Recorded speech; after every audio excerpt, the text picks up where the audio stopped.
Salam sejahtera, salam satu Malaysia Madani. Berita penuh dipetik dari Malaysia kini. Bertajuk MPPN lontar soalan pelik kepada Menteri Dalam Negeri. Ahli Parlimen Meran Ismail Abdul Muttalib menyoalkan rasional kerajaan untuk mengiktirafkan rakyat yang dilahirkan selepas merdeka di Malaysia tanpa mengira warna kulit. Ini sebahagian soalan bertulis ahli Parlimen Perikatan Nasional yang diajukan kepada Menteri Dalam Negeri Saifuddin Nasution pada sesi Dewan Rakyat lepas.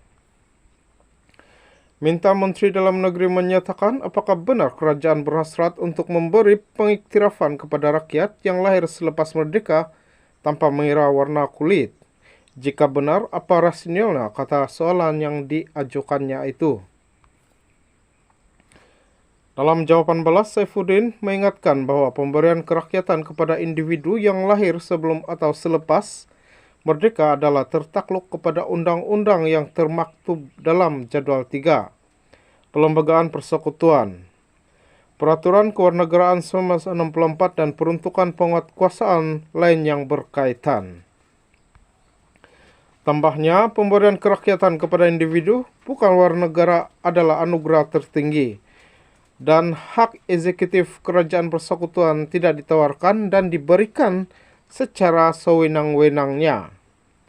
Setiap permohonan kewarganegaraan yang diterima diproses dan diteliti dengan sewajarnya berdasarkan syarat dan perundangan yang berkuat kuasa tanpa membezakan keturunan atau warna kulit pemohon, kata Saifuddin. Sementara itu, dalam soalan berasingan yang dikemukakan Ismail di Dewan Rakyat, ahli Parlimen PAS itu turut bertanya, mengapa sebuah kerajaan negeri mengeluarkan arahan kepada semua masjid di negeri itu untuk merendahkan pembesar suara azan? Apakah punca sebenar menyebabkan sebuah kerajaan negeri di negara ini mengeluarkan perintah larangan kepada semua masjid di negeri-negeri berkenaan supaya memperlahankan setiap kali azan apabila solat 5 waktu? Soalnya, Menteri di Jabatan Perdana Menteri Hal Ehwal Agama menjawab bahwa tidak ada perintah sedemikian di mana-mana negeri setakat ini, sebagaimana yang didakwa ahli Parlimen Meran itu.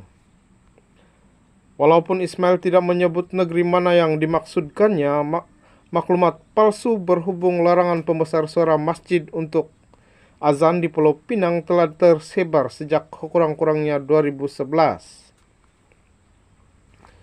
Maklumat salah ini telah dibangkitkan berulang kali selama bertahun-tahun untuk menyerang pentadbiran negeri pemimpinan DAP, walaupun beberapa penjelasan telah dibuat.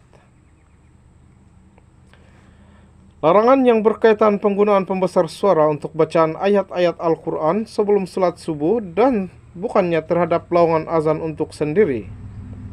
Kemudian Mufti Pulau Pinang Hasan Ahmad menjelaskan bahwa keputusan mengharamkan penggunaan pembesar suara untuk bacaan ayat-ayat suci sebelum salat subuh dibuat oleh Majlis Fatwa Negeri yang tidak menerima tekanan daripada mana-mana pihak, termasuk daripada kerajaan negeri berhubung perkara itu. Bagaimanapun, kerajaan Pulau Pinang menyerahkan kepada pentadbiran masjid atau surau di negeri itu untuk membuat pertimbangan sendiri, sama ada mahu menggunakan sistem pembesar suara untuk memperdengarkan bacaan Al-Quran dan zikir sebelum waktu subuh atau sebaliknya. Hasan menjelaskan larangan penggunaan pembesar suara itu adalah nasihat hukum, yaitu satu panduan tanpa mewartakannya dalam enakmen agama Islam negeri. Dia berkata banyak pihak termasuk media massa telah menyalah tafsir arahan itu karena tidak faham perbezaan antara nasihat hukum dan fatwa, sehingga mengheret Majlis Fatwa Kebangsaan untuk turut keliru. Katanya, untuk mengeluarkan sesuatu fatwa, Majlis Fatwa Negeri perlu mendapat perkenaan yang di Pertuan Agung, seperti yang diperuntukkan dalam Seksyen 45 Enakmen Agama Islam Pulau Pinang 2004. Tetapi dalam mengeluarkan arahan nasihat hukum, ia tidak memerlukan perkenaan Sri Paduka. Marsyidul Am Alham PAS Nik Abdul Aziz Nikmat ketika itu turut bersetuju dengan nasihat hukum itu. Laiham berkata menggunakan pembesar suara untuk membaca Al-Quran di masjid sebelum azan akan mengganggu orang yang sedang tidur atau sedang sakit, dan umat Islam perlu peka dan pertimbang rasa. Pemuda PAS dan Mufti Perlis ketika itu, Dr. Juanda Jaya Berjaya amalan bacaan Al-Quran menggunakan pembesar suara pada waktu subuh di masjid dan surau dengan kuat adalah bertentangan dengan sunnah Nabi Muhammad SAW karena ia mengganggu orang yang sedang tidur. Mufti Perlis sekarang Muhammad Asri Zainul Abidin pada waktu itu menyatakan sokongan mereka terhadap larangan tersebut. Ismail dahulunya ahli parlemen UMNO yang digugurkan daripada pencalonan pada pilihan raya umum ke-15 PRU 15. Dia merupakan timbalan Menteri Perumahan dan Kerajaan Tempatan di bawah pentadbiran Ismail Sabri Yaakob. Selepas diketepikan UMNO pada PRU 15, Ismail kemudian menyertai PAS dan bertanding di Meran dalam pilihan raya umum lalu.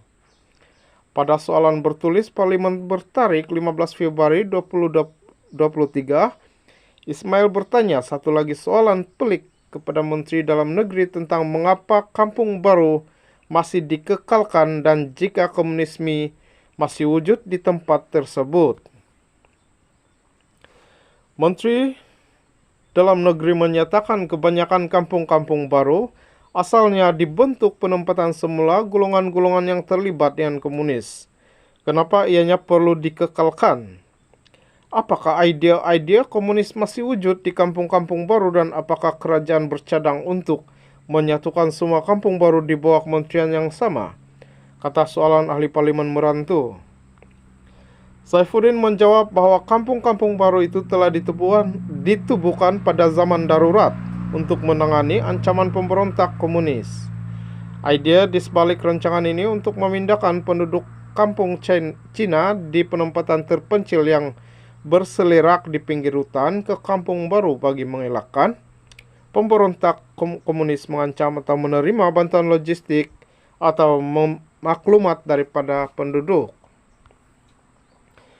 Penduduk Cina yang dipindahkan ke kampung baru semasa era darurat kebanyakannya merupakan mangsa-mangsa keganasan komunis dan mereka bukan bekas ahli komunis atau penyokong komunis sehingga kini, kata Menteri Dalam Negeri.